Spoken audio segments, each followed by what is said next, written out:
Assalamualaikum warahmatullahi wabarakatuh. Ketemu lagi bersama saya Mega Mayasari. Hari ini saya akan menjelaskan tentang gambaran umum aplikasi pengolahan data akuntansi.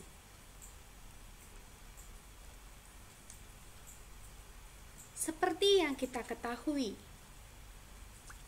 sistem komputer biasanya lebih unggul daripada menggunakan sistem manual. Berikut ini adalah keuntungan dari menggunakan sistem komputer.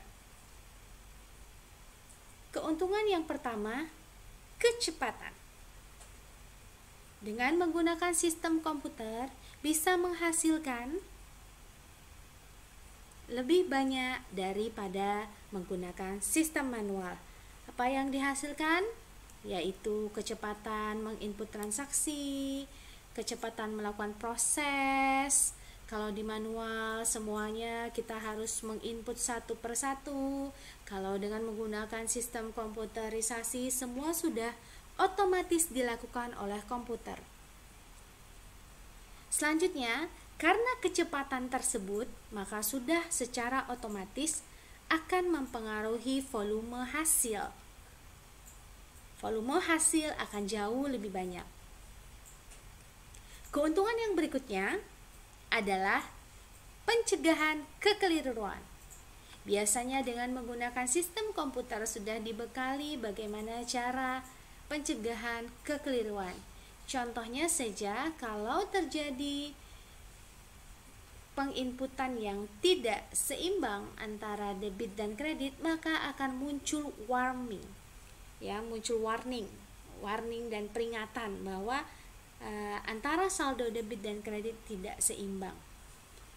Selanjutnya, keuntungan selanjutnya adalah posting otomatis. Sudah pasti, kalau secara manual kita harus melakukan step by step siklus akuntansi, maka dengan sistem komputer kita hanya melakukan proses penginputan di jurnal melalui penginputan di dalam bukti transaksi, maka secara otomatis akan terjadi proses posting, yaitu pemindah bukuan dari jurnal ke dalam buku besar. Selanjutnya, adanya penyusunan laporan otomatis. Laporan otomatis sudah pasti langsung bisa terbuat dengan menggunakan sistem komputer tanpa harus menggunakan siklus akuntansi yang panjang. Dengan sekali klik mouse, kita langsung bisa mencetak report. Kemudian selanjutnya bisa melakukan pencetakan dokumen otomatis, bisa mencetak dokumen invoice, bisa mencetak slip gaji, bisa mencetak berbagai macam dokumen lainnya yang kita butuhkan. Itulah keuntungan menggunakan sistem komputer. Selanjutnya, saya akan memaparkan bagaimana sistem manual versus sistem komputer. Sistem manual diawali oleh saldo awal. Sistem komputer pun begitu. Untuk melakukan penginputan transaksi harus diawali dengan saldo awal. Nah, perbedaannya di mana? Di dalam sistem manual perlu membuat dokumen bisnis untuk setiap transaksinya. Sedangkan di dalam sistem komputer, dokumen itu sudah terekam. Jadi tinggal dicetak. Kemudian menganalisis dan menjurnal pada buku jurnal melalui sistem manual. Sistem komputer sudah otomatis. Membukukan posting ke rekening buku besar secara manual. Sistem komputer, posting dilakukan secara otomatis.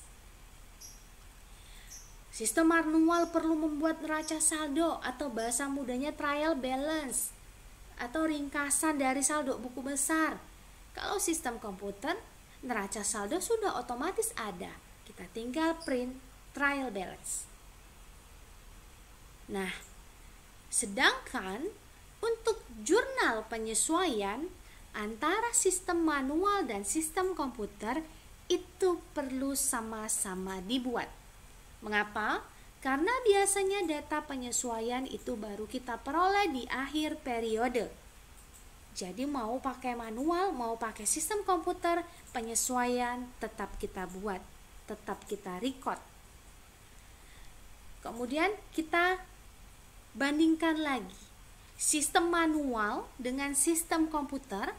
Sistem manual menyusun laporan keuangan secara manual. Sistem komputer, laporan tinggal klik mouse. Sistem manual membuat jurnal penutup secara manual.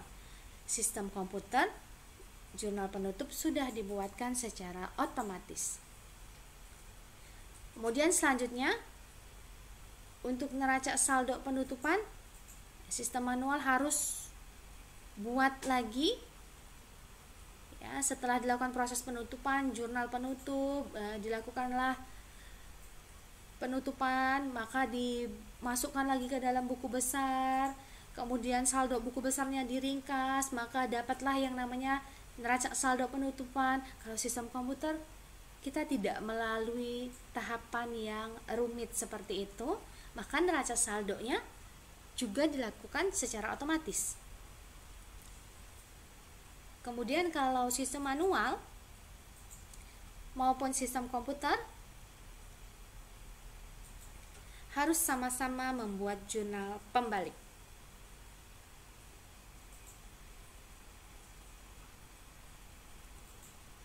Selanjutnya,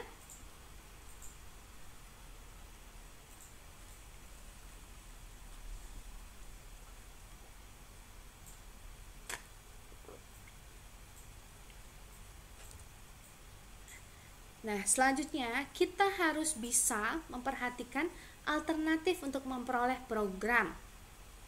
Jadi, untuk memilih program bisa buat program sendiri, memesan dari pihak lain, atau membeli program yang sudah jadi, itu sah-sah saja dilakukan.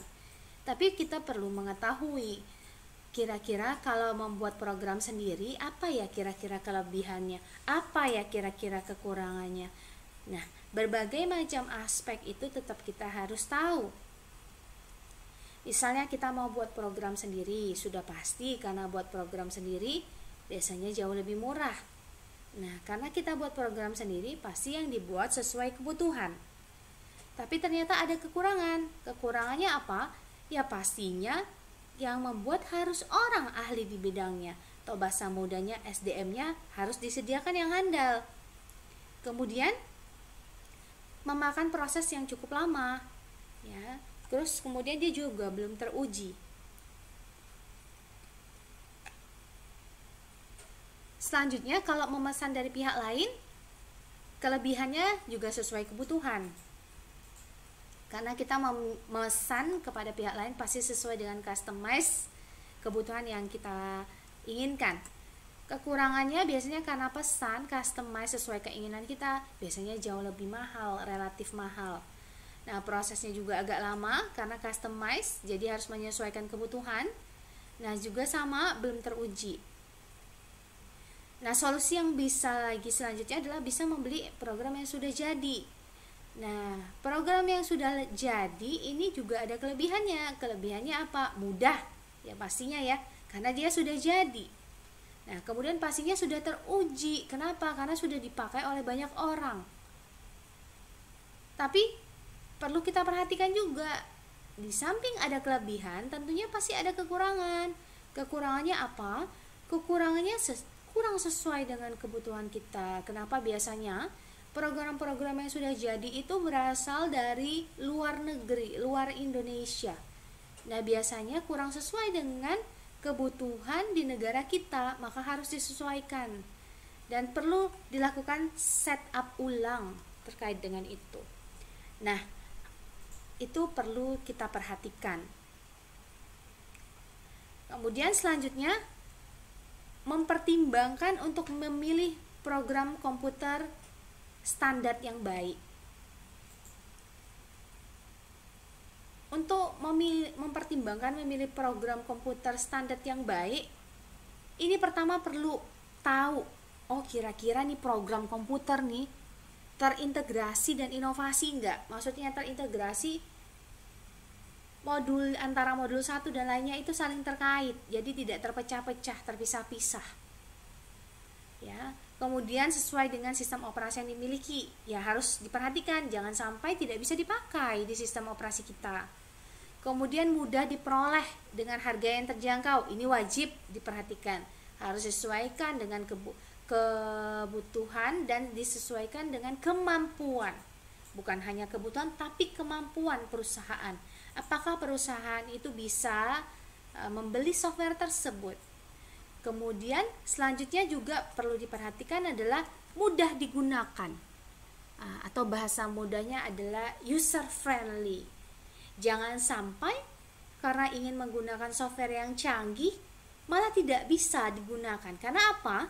Tujuannya tadi kita menggunakan sistem komputer itu adalah memudahkan pekerjaan kita yang tadinya lama bisa jadi cepat.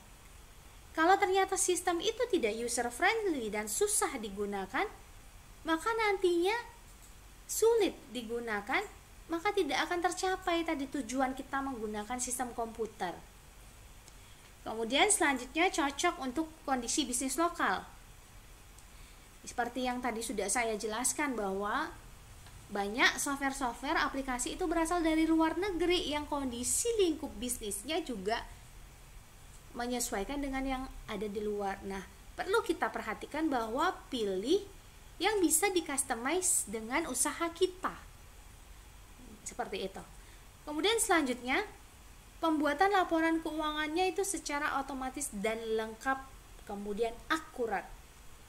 Ya, jadi kalau kita mau mencetak laporan itu bisa disentuh bahasa mudahnya atau di print tuh, nggak cuman hanya di satu format, bisa ke PDF, bisa ke Excel, bisa ke TXT, gitu, yang bisa memudahkan kita untuk memindahkannya.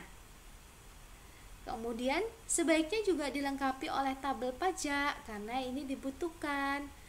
Kemudian juga perlu dipertimbangkan adanya multi currency dan multi user.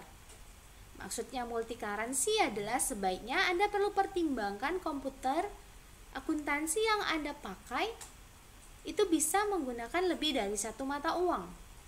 Supaya apa? Ketika ada transaksi bisnis dengan menggunakan mata uang asing, Anda sudah tidak perlu membeli software atau aplikasi akuntansi yang baru. Kemudian dia juga perlu diperhatikan multi user. Maksudnya multi user adalah dipakai pada saat bersamaan lebih dari satu pengguna. Kemudian yang ini tak kalah penting, sistem keamanannya data memadai. Karena apa? Ya, komputer akuntansi yang baik biasanya dilengkapi dengan sistem password dan memberikan batasan pengguna sesuai dengan job deskripsi dari lingkup kerjanya. Ya, kemudian terakhir terintegrasi dengan aplikasi lain seperti itu.